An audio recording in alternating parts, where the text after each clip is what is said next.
Ya, shalom. Ya, puji Tuhan. Jadi hari ini kita belajar firman Tuhan, bagaimana awal mula dosa, penebusan Tuhan Yesus, dan apa yang harus kita lakukan sehingga kita boleh berjalan dalam kebenaran Tuhan, sehingga setiap kita boleh mempunyai hidup berkelimpahan dan diberkati di bumi, mempunyai rumah di sorga. Awalnya manusia diciptakan di Taman Eden. Nah, di Taman Eden itu ada kegirangan, sukacita, dan nyanyian syukur. Nah, sama juga di Taman Eden itu hidup berkelimpahan. Tapi di Taman Eden ada pohon pengetahuan baik dan jahat yang tidak boleh dimakan. Nah, pohon pengetahuan baik dan jahat itu di bawah kuasa iblis. Karena memang kalau kita lihat gambar, itu ada pohon yang ada ularnya ya. Jadi itu di bawah kuasa si jahat.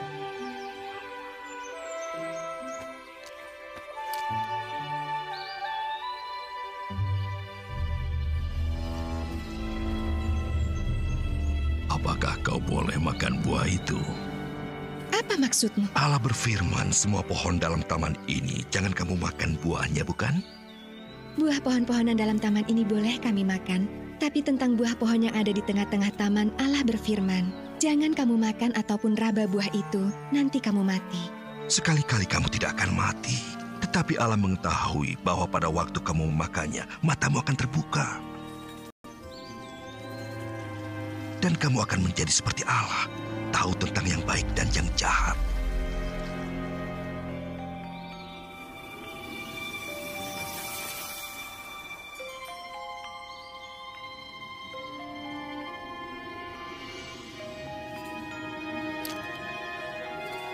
Benar kan? Kamu menyentuh buah itu dan tidak mati?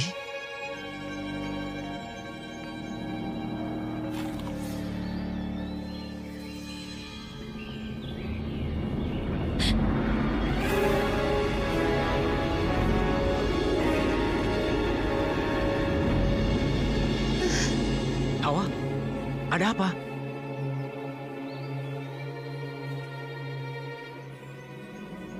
Aku merasakan segalanya.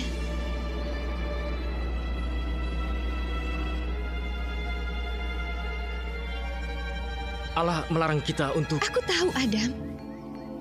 Aku tahu.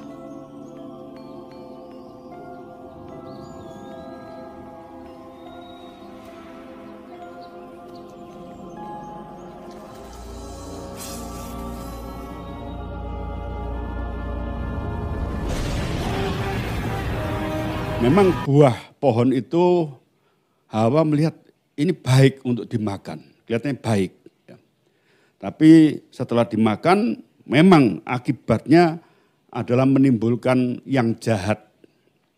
Maka Tuhan mengatakan jangan makan buah dari pohon pengetahuan baik dan jahat itu karena nanti engkau akan mati. Memang ya, kalau yang jahat sudah masuk itu berarti sudah di luar Tuhan, dan di luar Tuhan itu adalah kutuk, ya.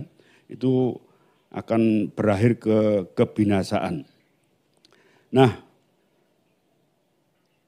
buah pengetahuan baik itu kelihatannya baik ya. Sekarang ini kita juga merasakan bahwa banyak hal-hal yang kelihatan baik.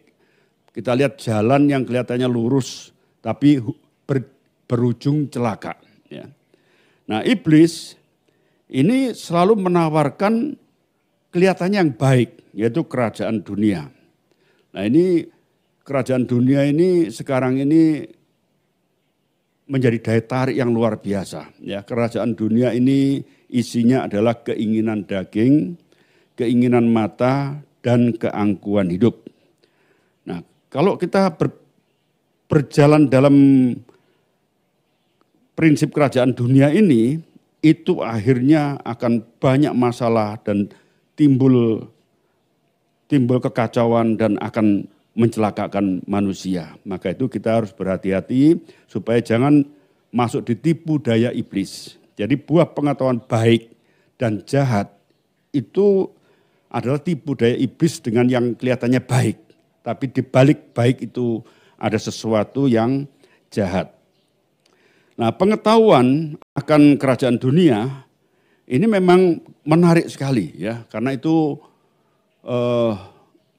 kelihatannya baik untuk diri kita ya, keinginan daging, memuaskan kedagingan, keinginan mata untuk kita memiliki dan terus makin banyak yang disenangkan dengan diri kita dan keangkuhan hidup. Nah, ini menarik sekali, tapi di balik itu semua nanti kita belajar bahwa ternyata di balik yang kelihatannya baik untuk diri sendiri itu mengandung sesuatu yang mencelakakan di kemudian hari ya, di akhirnya. Nah, di kitab Galatia 5 ayat 19 sampai 21, nah kita belajar bahwa ini ada perbuatan daging ya. Nah, jadi Alkitab mengatakan perbuatan daging telah nyata, yaitu percabulan, kecemaran, hawa nafsu, ya, penyembahan berhala, sihir, perseteruan, perselisihan, iri hati, amarah, kepentingan diri sendiri, percidraan, roh pemecah, kedengkian, kemabukan, pesta pora, dan sebagainya. Terhadap semua itu kuperingatkan kamu, seperti yang telah kubuat dahulu, bahwa barang siapa melakukan hal-hal yang demikian, ia tidak akan mendapat bagian dalam kerajaan Allah.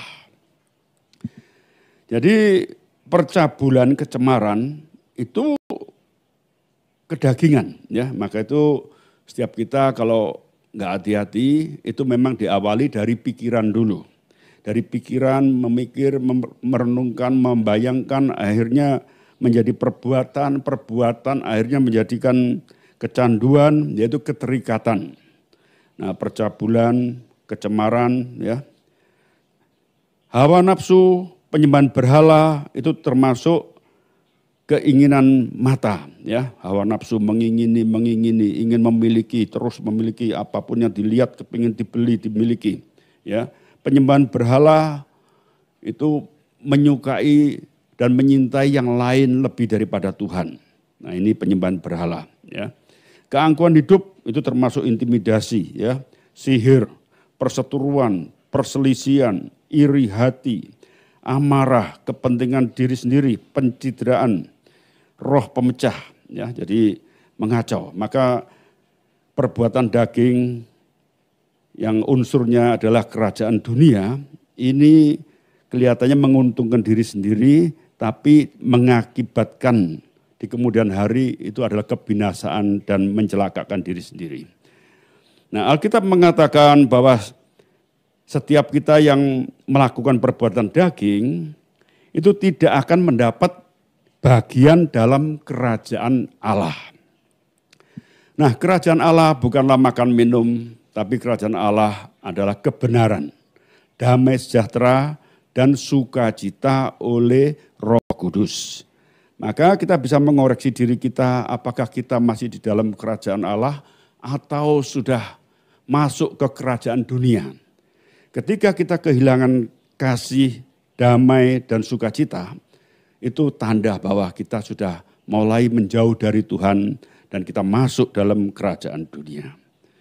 Nah, kita harus hati-hati dan selalu koreksi apa yang ada di hati kita, karena bila tidak hati-hati kita akan makin lama makin jauh dari Tuhan dan kita kehilangan damai sejahtera dan sukacita dan kehilangan merasa kasih dari Bapa, kita akan kering dan kita akan mudah jatuh dalam dosa, dalam melakukan perbuatan-perbuatan yang merugikan sesama dan bisa berlanjut pada kebinasaan pada diri sendiri. Maka setiap kita harus terus-menerus mengoreksi dan hati-hati, jangan sampai kita keluar dari apa yang dirancang Tuhan.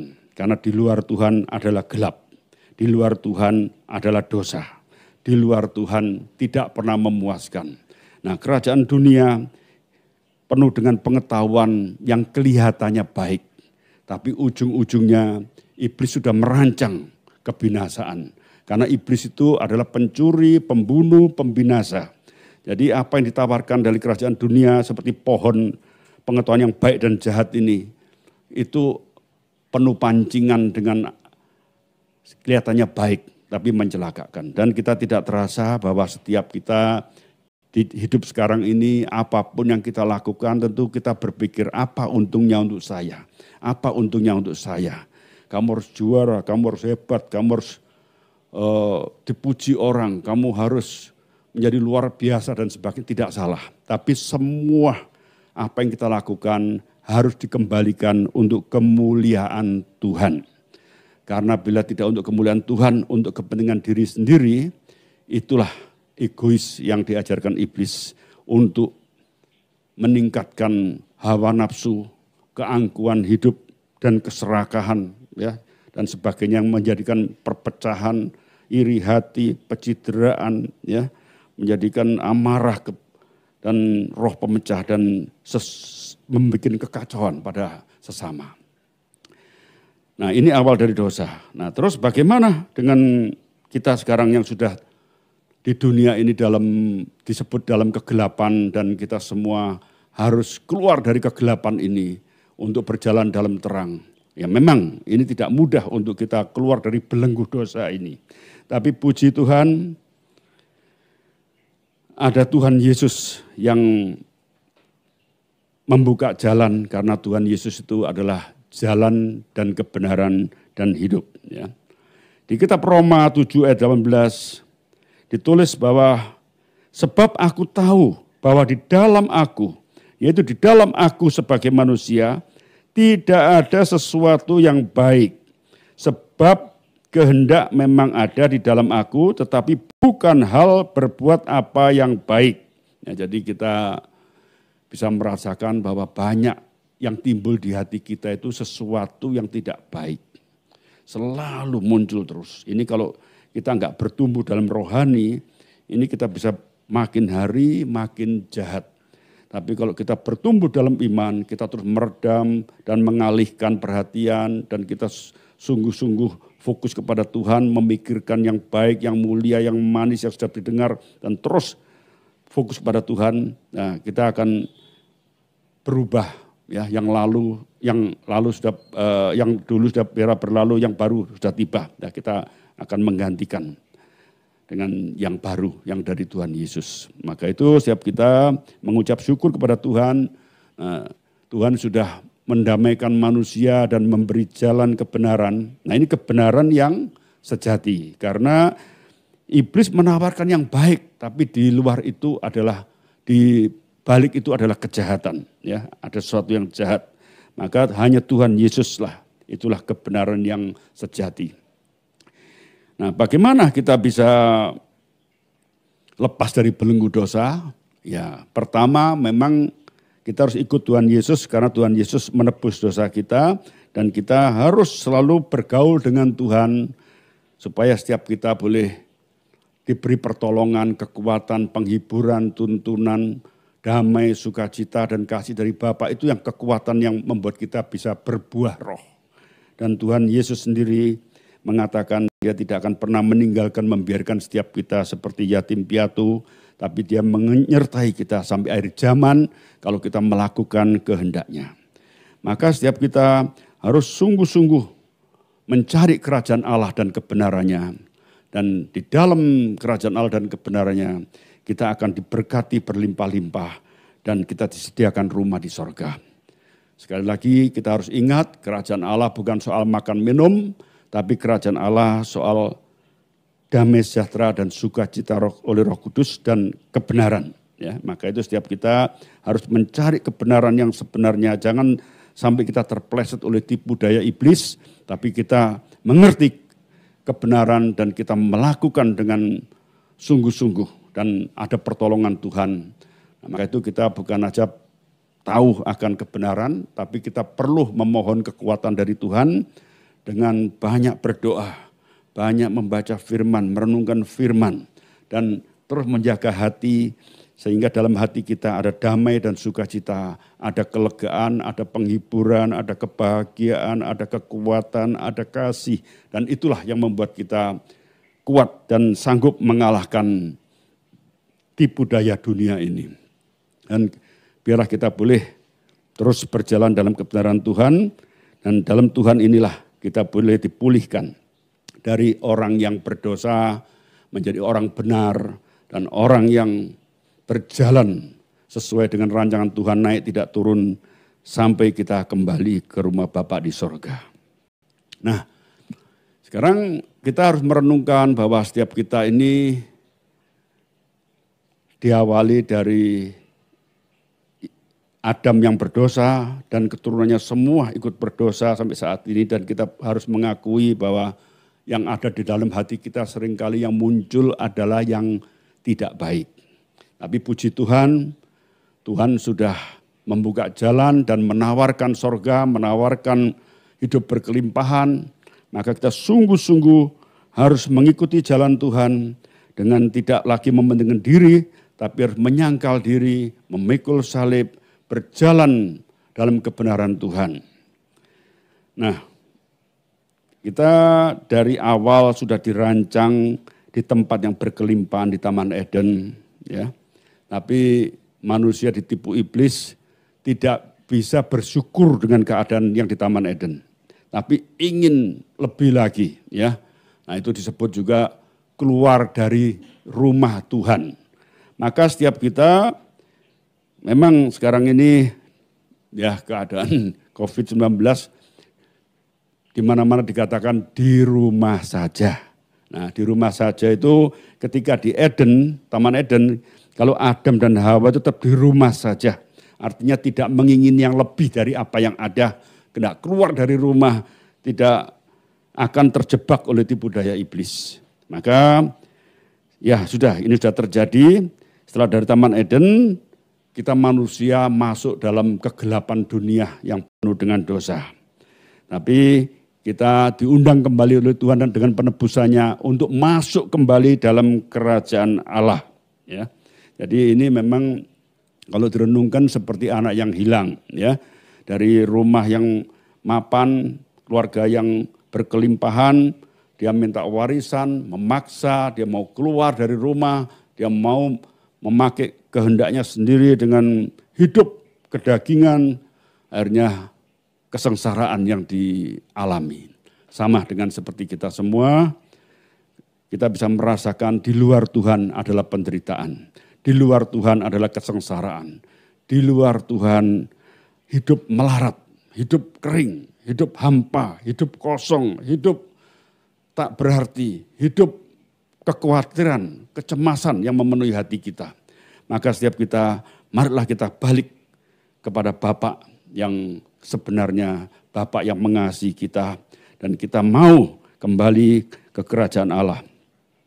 Nah, dalam kerajaan Allah kita bisa merasakan ada kebenaran, damai sejahtera, dan sukacita.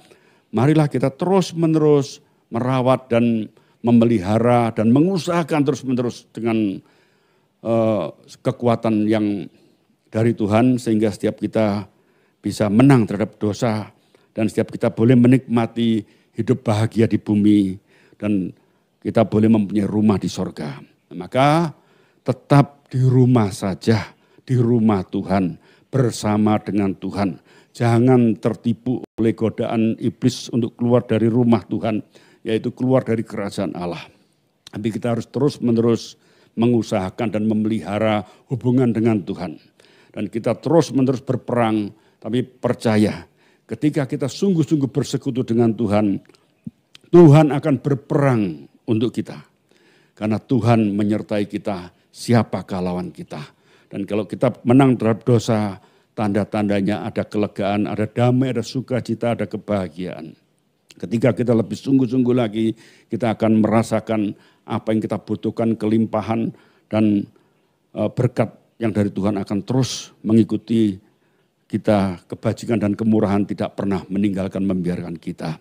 Maka Alkitab mengatakan, carilah kerajaan Allah dan segalanya akan ditambahkan.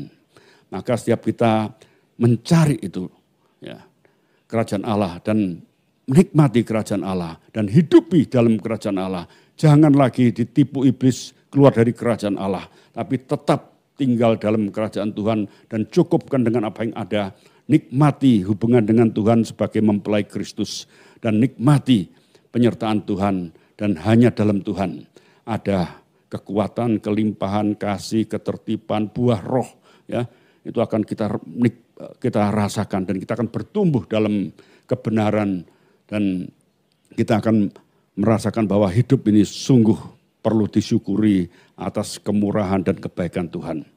Maka setiap kita bersyukur kepada Tuhan, manusia sudah berkhianat, ya, memberontak di Taman Eden, jatuh dalam dosa. Tapi Tuhan menebus dosa, membuka jalan, memberikan penyertaan sampai kita boleh menikmati kelimpahan dan mempunyai rumah di surga kembali. Maka anugerah Tuhan jangan sampai diabaikan. Biarlah kita boleh berjalan hidup ini dalam anugerah ke anugerah ke anugerah.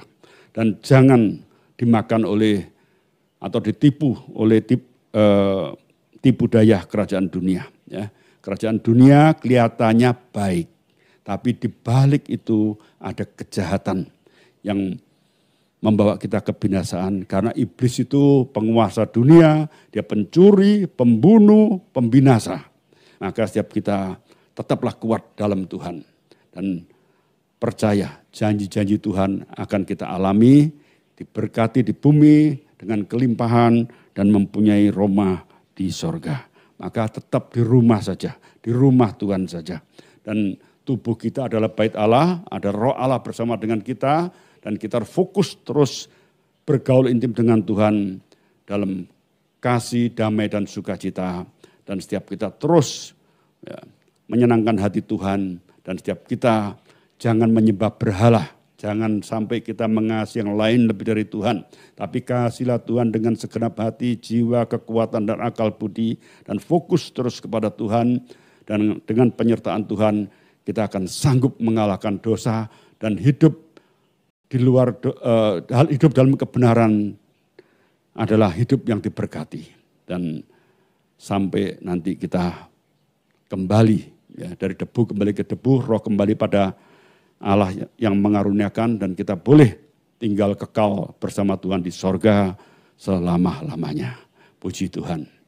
Mari kita berdoa. Terima kasih Tuhan, biar Engkau berkati setiap kami, sehingga setiap kami boleh makin kuat mengikut Engkau dan makin bertumbuh dalam roh, sehingga setiap kami boleh bertumbuh menjadi mempelai Kristus, hanya mengasihi Engkau, melayani Engkau, hidup untuk Engkau, baik mati, baik hidup kami milik-Mu. Dan setiap kami boleh merasakan penyertaan-Mu dan kuasa-Mu, perlindungan-Mu, pertolongan-Mu.